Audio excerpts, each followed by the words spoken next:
how is this stock jockey getting such great real estate deals? I mean, seriously, two rental properties for nothing out of pocket. It's because, here's why. It's because he takes big risks, but to him, they're not big risks because he does a lot of homework before pulling the trigger. I mean, incredible stuff. I am so happy to talk with my friend from Millennial Investing, Mr. Robert Leonard. Robert, welcome to the show, sir. Jay, thanks so much for having me. And I am super stoked. So for those listeners who don't know Robert, we're going to get into who he is and everything about him. But I'm going to brag on, this is a podcast swap. So I was on his podcast. We're going to talk a little bit about it. He's now on mine. This guy puts in so much research into his guest on his podcast. I am envious, and I'm also a little, what's the word here? Embarrassed. Because when like you and I were just talking, hey, this is going to be a conversation. I got a couple of questions out of your bio that I want to talk about, but, and we're going to see where the conversation goes. But when you and I were talking, you were like, man, you were bringing up stuff that I didn't think a whole lot of people knew, because it's only like in one or two places on my website. And I have to feel like that as part of your nature, right? That's part of who you are, with all the credentialing that you have, all of the jobs that you have before, where you've actually sit down and studied this kind of stuff. So when it comes to that, is this the same way? I'm assuming, I'm going to give you a softball here, and maybe it's not. Is this the same way you approach real estate investing? Yeah, I think it is. And I just want to say, Jay, thanks for the kind words. And, let me spin that a little. I have to do that prep. Otherwise, I don't think I can do a good interview. Whereas you don't need all that prep and you do a good interview. So maybe you're the one that's better off than me. I'm not as smart to come up with the questions on the spot there, but yeah, no, I do. I think everything I do in life, it doesn't really matter what it is. I'm very detailed and I'm always prepared.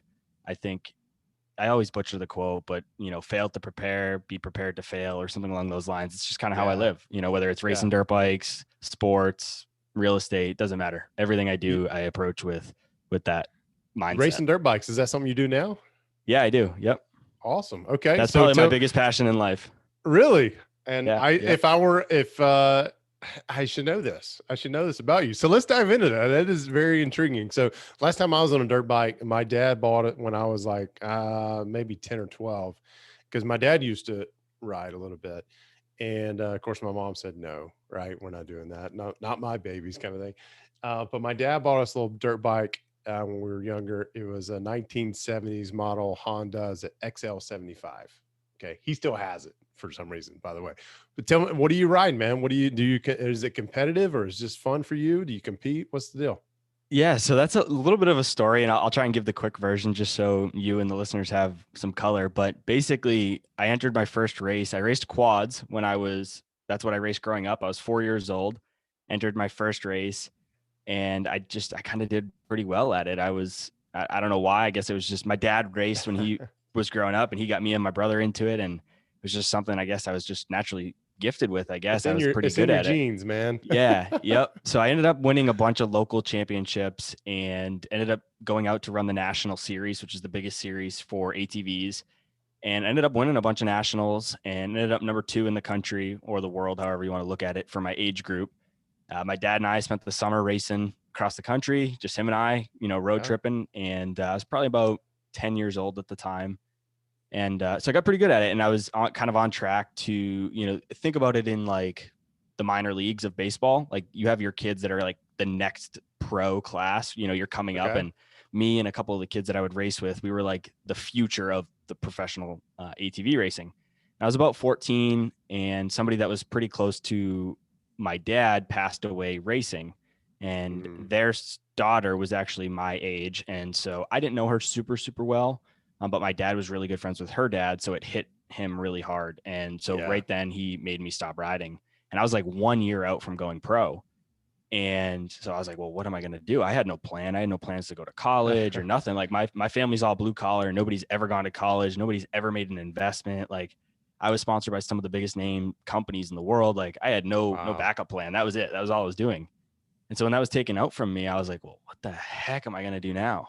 And kind of ended up just stumbling onto Warren Buffett, became super, super passionate about stock investing, that led into college, went to college, did the whole, education thing, got my MBA, and then got into real estate and took 12 years off or so on a bike. And I realized last year that I'm not getting any younger. And I know that if I'm 55, 60, 65, 70, and I look back on my life and I didn't try and didn't ride again to see what I could do, I know I would regret it. So went out, just bought a brand new bike last week, and been riding again for the last like 6 months or so. Actually, I had my first race in 2 weeks, so we'll see what I can Wow. do. Okay. And yeah, that's kind of my story. Keep us posted on how you do, man. Are you nervous? No, not at all. No. All right. So, your dad, what does he feel like? How does he feel about the whole situation? He's not super happy about it. Really. I mean, he's happy about it, right? Because he knows how passionate I am about it, but he's nervous. He's worried. Yeah. Back then, like, he was nervous, and I was on kids' bikes. I mean, I was still hitting like 100-foot jumps. So it was like, I was really legit as a 10-year-old, but now I'm on 250s. Like, I ride the biggest bikes you can ride. And, we're doing 65, 70. And so he's worried that I'm going to get hurt. And, I'm trying to go bar to bar with some of the fastest guys in the country. So, it's dangerous, and he's worried about that, but I think deep down he's excited. Yeah. Yeah. That would be tough as a father to go through something like that and then see your kid want to follow in those footsteps. That's it's interesting. I don't know. Do you have kids? Have you I got do. I kids? actually have a 2.5-year-old son.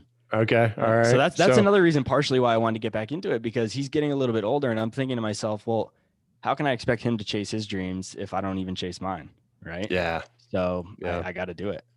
Yeah. No, I'm with you. That's, you know, I don't know. I mean, working from home, my kids see me all the time, and it breaks my heart. They'll come in. Hopefully, they know we're recording this, so hopefully they don't come barging in. But they'll come barging in. Daddy, can you play with me right now? Daddy, can you do this video game or whatever with me? And I'm like, I really want to, but I'm busy. And they walk away defeated, right? But I hope that one day they see or they listen to this one day, and they're like, okay, Dad was working. I get it. He was doing this, and he was providing for us so we can go chase our dreams. And I'm already trying to teach them some of the financial aspects, right? Dirt biking is not one of those things where I can say, hey, go chase your dreams. I don't know anything about it. I mean, it's incredible, but I love the connection that you're making, um, to make sure that your kids know, hey, you got to go after it. You got to go after it. And that's super, super incredible. Um, you've invested in real estate though, right? So before you started investing, what drove you to seek out real estate investing? I actually didn't seek it out at all. I stumbled Okay. into it by mistake. So I studied stock investing for probably when I was right when I was 14, when I stopped racing, till I was probably about 20, 21 or so. So 6 or 7 years, just huge Warren Buffett guy, flown out to Okay. Omaha to go to the annual meetings. Like, I was a huge fan. And I always thought real estate was interesting, but I never thought that it was something I could do. I was like, these guys that do this are, super wealthy. They have a ton of money. I could never do that. Maybe once I make it in the stock world, make all my money that way, then I'll put it into real estate. And that was kind of just, how I operated. So I never thought I could. And then I stumbled into my first deal by mistake. Didn't even realize I was becoming an investor.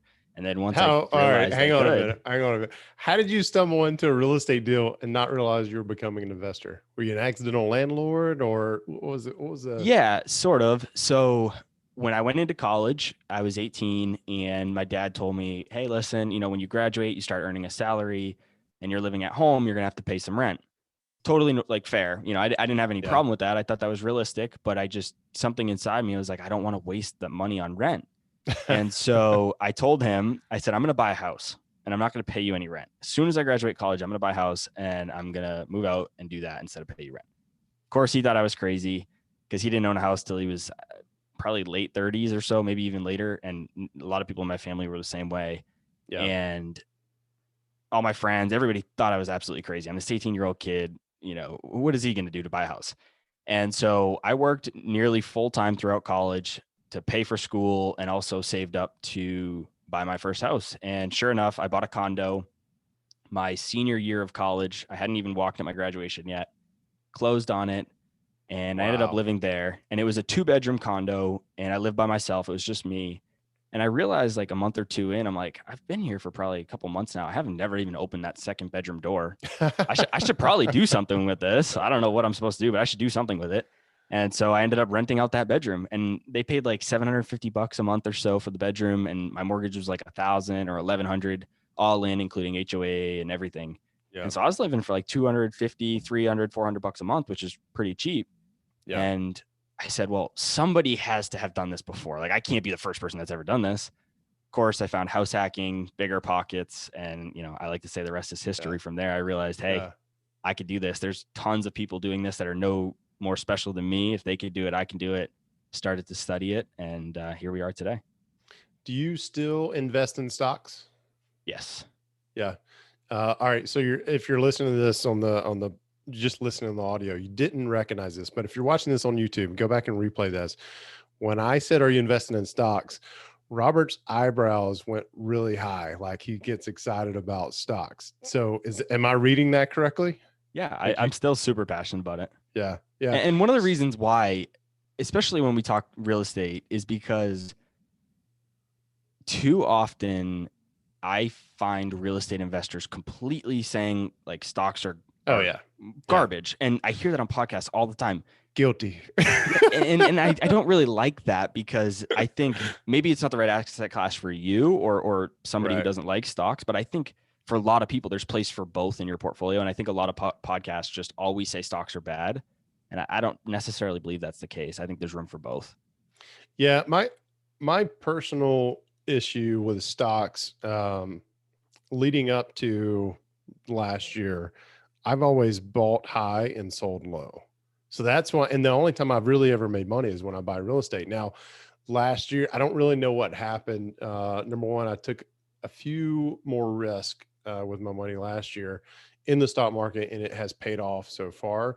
I've actually taken that and gotten a lot more patient with, you know, I've always looked at stocks as gambling, right? And not really knowing a lot about it.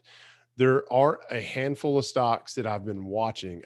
I'm so, like, if anybody knows me, they'll be super proud of me, because that is so arrogant to say. Anyway, I've been patient. Like, I haven't done anything, and I've noticed some trends with a couple of them that they'll dip down 20, 30%. There's an event that happens, goes right back up. And I'm like, all right, this has happened enough that on the next time this happens, I'm jumping in. And is that part of the successful game when it comes to stocks?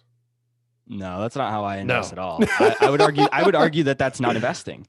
And that's why I think a lot of real estate investors struggle in the stock market, is because they're gambling and they're speculating. They're not investing. Yeah. And if you want to put it in real estate terms, it's not quite a one-to-one analogy, but I'd almost say you're flipping, if you will, in the stock market versus buying a long-term rental, right? Yeah. So there's a lot more risk with a flip, and yet you might lose money. And the same thing in the stock market. If you buy short-term, you try to flip it, like you're saying, there's a good chance you might lose money. Whereas if you buy long-term, it's really hard to lose money on a rental that you buy with good numbers. And it's the same in the stock market. Yeah. I've actually gotten hooked on a show recently. I don't get to watch a whole lot of TV, but it's Billions, where I love that show. Yeah, it's a good show, man. I actually had the founder, author, writer of that show on my podcast. Oh, that's incredible. That's awesome. I am super jealous. If I wasn't before, I am tremendously jealous now. That's incredible. All right, so we're talking about risk. We're talking about investing. You know, I almost don't want to ask you this question, because I mean, you ride dirt bikes as a passion, as a hobby. I mean, that's risky, right? But what's the biggest risk you felt like you've ever had to take in accomplishing what you've accomplished to date?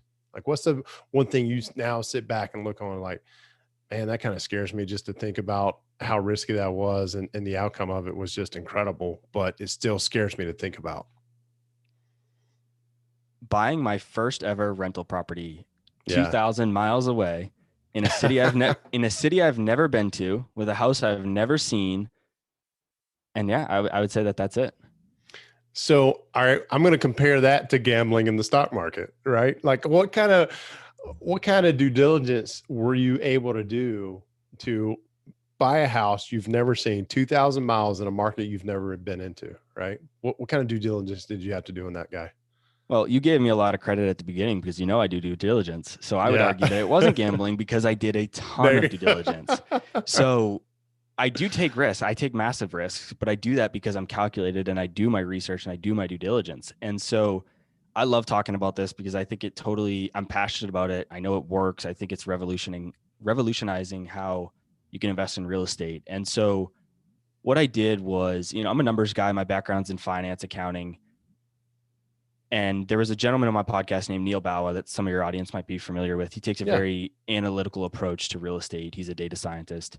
Yeah. When he taught His me mind about blows me away, by the way. Yeah, he's very smart, very smart. I loved how he approaches real estate with data. And so I studied him, and basically I created I took what he taught me and I took those 6 demographic points. I analyzed 7,000 cities across the US, across each 6 demographic data points. I ranked them from 1 to 7,000. And then I looked at all of them and picked probably 10 to 15 of them that had the best results, but also had inventory and a lot of real estate professionals that I could tap into to invest. And then basically my business partner, Ryan, and I started to make offers across 10 or 15 different cities.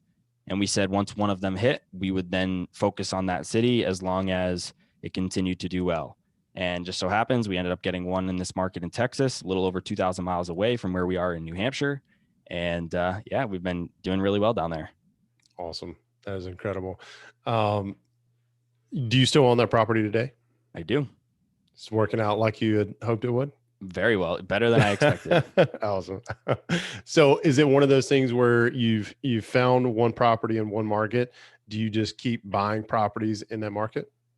Yep, exactly. So awesome. My business partner, he's the extrovert, I'd like to say, of our pair. I'm more introverted, and he's always out, oh, let's go to this market. Let's go to that market. Let's do this. Let's do that. And I'm like, no, we're doing really well here. We have a great system in place. We have great processes. We don't have a shortage of deal flow. Why would we leave? And so, we made offers on 4. We went into negotiation on 4. We ended up closing out. We're closing on 2 of the 4 just the last 2 weeks. And so we're continuing to add. They're all within 2 zip codes in that same city. And is this single family? Is it multifamily? Single family. What is it? Single family. Single family. Okay.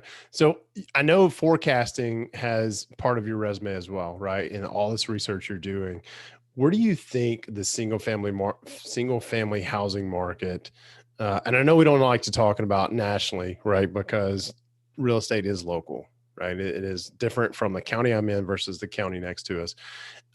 Same for you. But where do you think the single family housing market is headed with everything that's happened in the last, year, 12 to 18 months leading up to, forbearance issues, foreclosures not being able to happen, evictions not being able to happen? What's your forecasting model saying about the future of single family? Being the host of a podcast, I get this question a lot. And so generally speaking, I think we're going to see a massive influx of foreclosures and just people that can't pay their mortgage when this is eventually up. Now, locally, that might be different. And I mean, I'm still buying, right? I've been continuing to buy. I've made a ton of offers. So that tells you how I'm thinking about the situation. A lot of people hear these eviction moratoriums and stuff, and they got to realize that that's only for non-payment. You can still evict for other issues in a lot of places. So if they're breaking a lease in any other way, you can still try to evict. It's much more difficult and things like that, but it's possible. You just can't do it for non-payment. So I'm still buying. I think we will see a lot of foreclosures happen eventually, but I buy for cash flow. I'm not buying these speculative deals. I'm not buying flips really. I'm not really doing super risky stuff on that perspective that relies on, values and things like that. Super high cash flow deals. And so I'm not really super worried about it myself. Awesome. What does your portfolio look like right now? What do you have?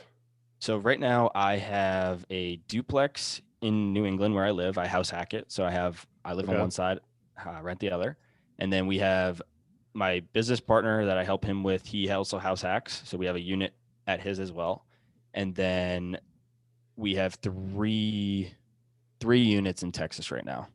I'm losing track, to be honest with you. 3 or 4. maybe 5 down there. We're buying a bunch right now. So, but 3, 4, 5, something like that down there. It's easy to lose track. And when you talk to somebody who's not been investing in a while, they don't get it. They're like, hey, I should know every deal, but I actually have a whiteboard where I list mine out. So when people ask me, I can look up and I can talk about them. Otherwise, I'm going to forget. I'm going to forget about something.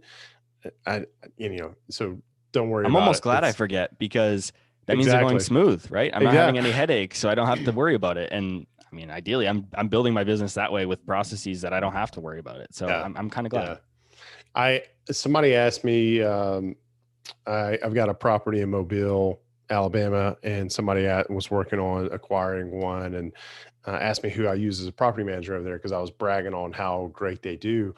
And at the moment when they asked me, I was like, his name has completely slipped my mind. Like, he sends me an email every month about, hey, here's what's going on with the property. Here's the cash flow. He sends me the check, but I could not remember his name. And so I, real quickly, I searched in my email and found it.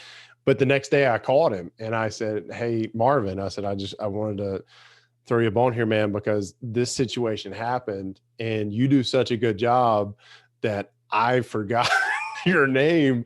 I said, but I kind of feel like that's the way it is. And I was on this forum the other day where folks were talking about how their property managers are horrible and they're hard to find and a good one's hard to find and all this. And I was like, I'm just sitting back and thinking, I'm looking to add to my portfolio in this area because you're such a great property manager. And I doubt you get a whole lot of phone calls like this. So I just wanted to call and just tell you, thank you. And thank you. And of course, after we hung up for the next couple of weeks, he sends me new leads of properties that he manages that the owners are looking to sell. Now, none of them have really stuck, right? The numbers aren't there, but it's incredible how you can forget these very important partner pieces of our businesses, but they're designed that way, right? You want to be able to not really worry about it. Maybe just to suggest and put some checks and balances in place to make sure that the money flows where it should be, right, on a monthly basis. But yeah, for the most part, don't worry about remembering every piece of property that you own, for sure. The good thing is I'm the accountant, so I handle all the money. I know where every dollar is going. So there you go. All right, so let's talk about the Leonard letter a little bit, because I know this is a little new for you, and I got to tell you, I got the first one out today, or the first one I saw today. The subject of it really grabbed my attention, so I want to talk about not only the Leonard letter, what it is, but the meat of the email you sent out. The subject was how I got two rentals for free. Can you explain that just a little bit? How do you get 2 rentals for free? Yeah, absolutely. So basically, this breaks down on 2 deals. And so I explained we bought that first deal about 2 years ago or so in Texas. It was a single family property. And then we just recently, we decided we wanted to try to burr our first property. And we went very, very light rehab. But basically what happened was the property, we bought it for about $72,000 or so, give or take. And we were able to negotiate the seller to include a brand new HVAC system. And then as part of our repairs, we're putting about $5,000 into the property. So entirely new windows and a little bit of siding. And so our agent listed all those improvements to the appraiser, and the appraiser valued the property at $93,000. And we're buying it for 72 and we're only putting in 5. And so at an 85% loan to value, we're able to get about 79,000 or so in a loan. And we're into this for 72 plus 5 for repairs, about 77 plus some closing costs or so. We're into this for about 79,000. So we're getting that second deal for free, for $0 out of pocket because of the little bit of rehab. Now, how we got 2 properties for free is because, remember, I said that was 85% loan to value. So we still have 15% equity in that second deal, which is just roughly, say, $15,000. We put about $14,000, $15,000 down on our first deal. So now we got that second property with $0 down. We kept about $14,000, $15,000 in equity. We put $14,000, $15,000 down on the last property. So that equity is covering what we put down on the other one. So we're essentially into these 2 very high cash flowing deals for $0 out of anybody's pocket. Yeah, it's houses buying houses, right? And that's when it gets fun. That is, it's incredible. It's funny. My next newsletter that's going to come out is called "Real Estate is Getting Fun," and it's already scheduled to go out. But yeah, that's the title because we didn't even fund the repairs ourselves. We used the cash flow from our previous rentals. So literally, Wow. no money out of our pockets have come out at all. It's just Yeah, purely the rentals. yeah, that's incredible. All right, so um, where I want to go next with this conversation is one of the things that I've started doing here recently is I have the off the wall section, right? So these are questions that are completely off the wall. They may or may not be real estate related, just to get to know you a little bit better. Although you covered a lot of stuff with with the whole dirt bike. I am still amazed by that. I'm going to write down. I want to find out how you do in your race in a couple of weeks. So I'm gonna reach out. And as you know, if I don't write it down, I'm going to forget about it. So I set a big goal. There's a race that's called the largest amateur motocross national in the world, and it's a 3-round qualifying process to make it just to the national. And so my Okay. goal this year is to qualify for the national. So my first Nice. qualifier is April 17th. So we'll see how it goes. All right. So you've got that goal for racing, right? What are your real estate investing goals? What are you trying to do this year?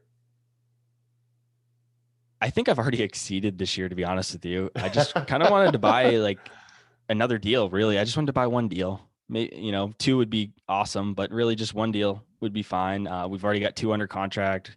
We've got another 2 we're negotiating on. We've got probably a bunch more in the pipeline. So Yeah. that was really, I don't really have a ton of real estate goals, which is weird because I set a lot of goals. Like everybody asked me, what is your real estate goal? And I don't know, because when I first started, it was thousands and thousands of units. Like I wanted 10,000 units. I wanted to be the next Grant Cardone. And then it kind of just all changed for me. That's not really what I want anymore. I'd rather own 10, 20, 30 maybe units that have just super high cash flow. I don't have to worry about anything. And that's that really. So my goals are changing a lot. I'm more worried about the cash flow than the vanity metric of how many units I own. Yeah. Yeah. That's the same for me. And I do get asked that a lot too about, hey, what's your goal this year for real estate?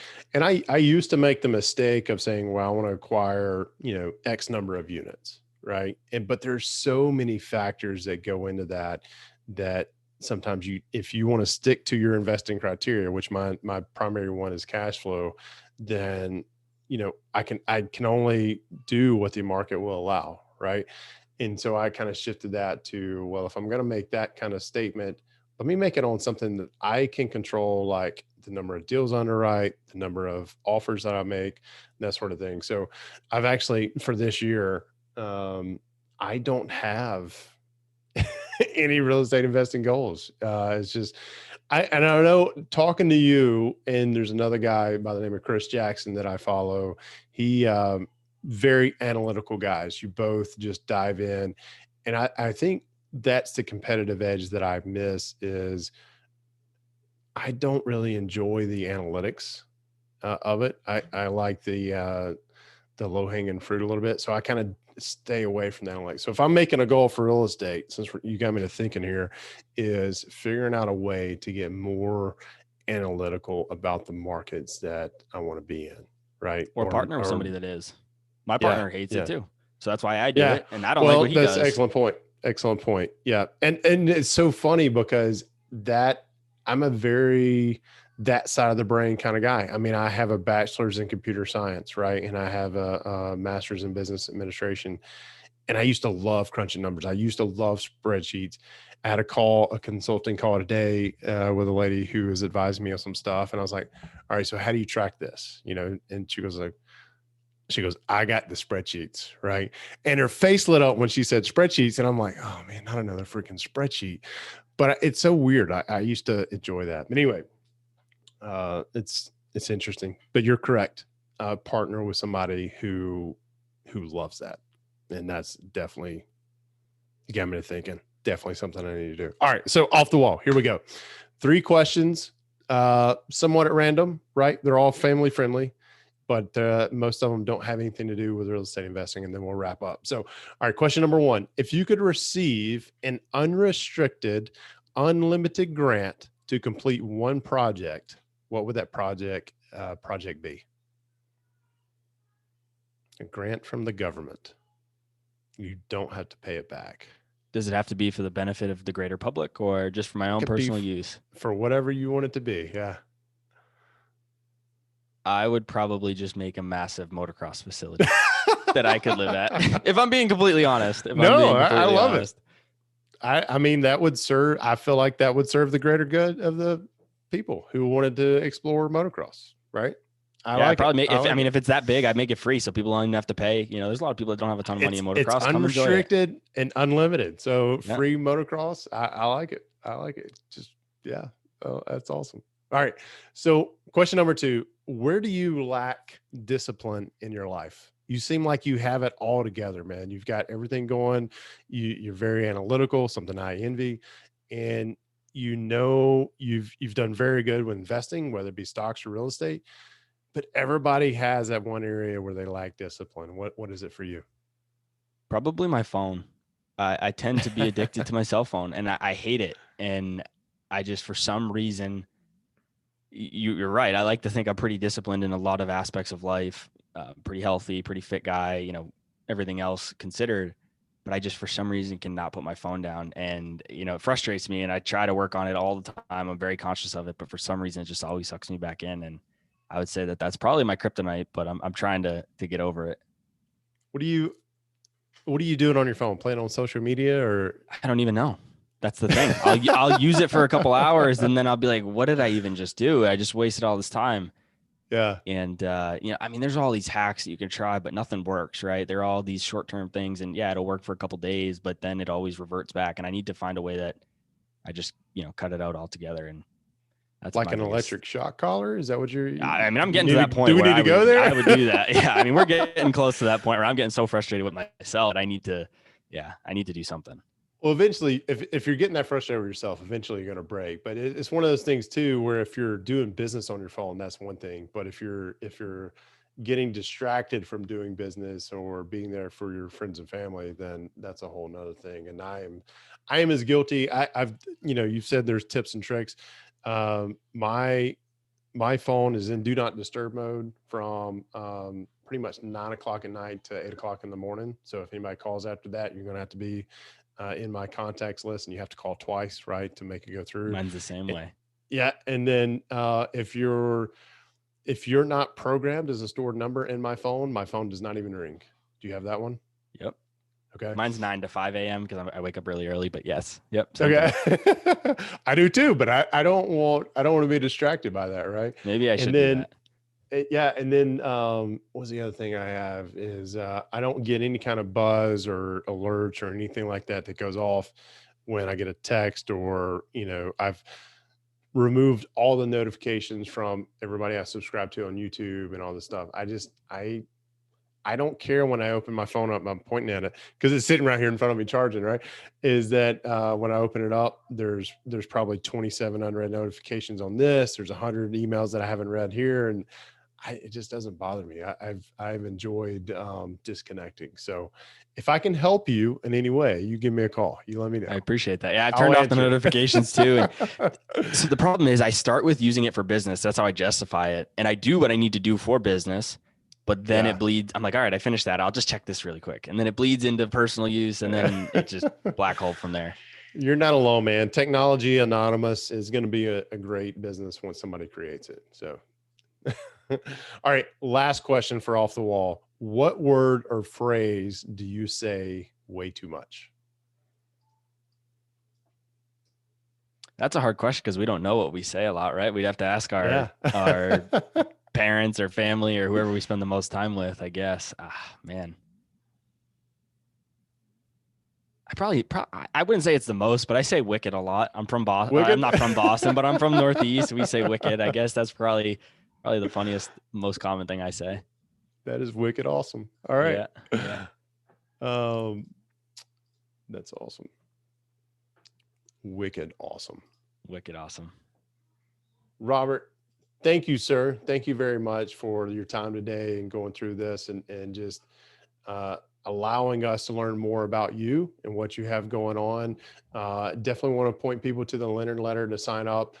Also just about your podcast. And I'm going to put links to all of that because you've got a couple of podcasts going on, right? Yep. So I have 2 podcasts.